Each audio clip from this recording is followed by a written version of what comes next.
I'm Sue Errington. I live in Muncie, Indiana, which is in the middle part of the United States. I'm a member of the Indiana General Assembly, which is the branch of our state government that makes our state laws. I'm here today to extend greetings from the women of my state to the women of Afghanistan uh, in honor of International Women's Day.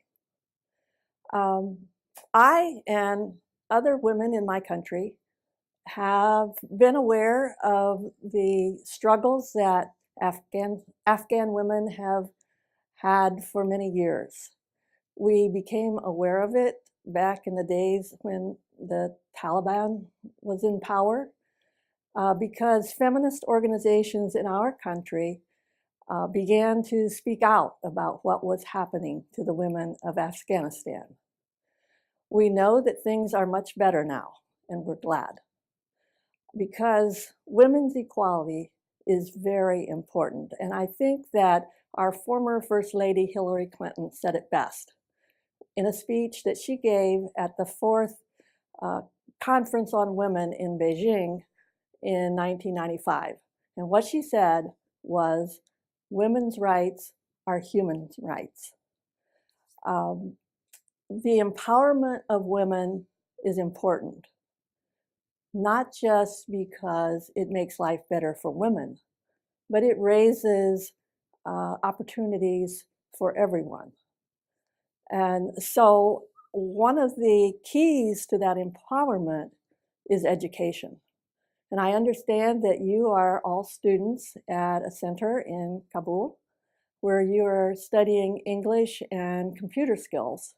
And I want to encourage you to continue your studies because it's an important way to improve your lives. Now, in my country, there was a time when women and girls had limited educational opportunities because of law and custom. That has changed because women demanded change. And so as you continue to study, as you finish your studies, I want to encourage you to continue to work for educational opportunities for the girls and women that come after you so that the door stays open to this avenue to empowerment for women. Now, I have to say that women have many rights here in the United States, but things are not perfect here yet. We are still facing some of the challenges that you face. Things like violence against women, things like unequal pay for the work that we do, and problems with access to health care. And finally, there are too many young women who get pregnant as teenagers and drop out of school, so that too many of them end up living a life of poverty and missed opportunities. So we here in the United States know that we still have work to do, and we are still pushing for equality for women in our own country as well as throughout the world.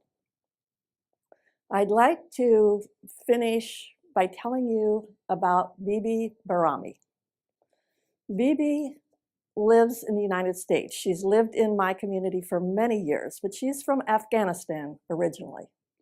She has devoted her life to raising thousands of dollars for projects to benefit the girls and women of her home village in Nangarhar, Afghanistan.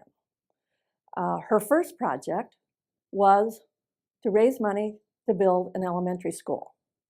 Her second project was to raise money for vocational training in skills like sewing so that the women could sell the products that they made. Her third project was building a health center. And now she set her goal to build a high school in her home village. Bibi lives in the United States, but her heart is still in Afghanistan.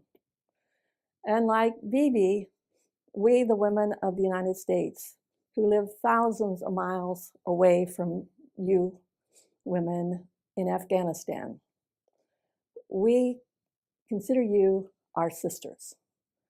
And as we recognize Women's Equality Day, or International Women's Day, it's a reminder to us of that sisterhood.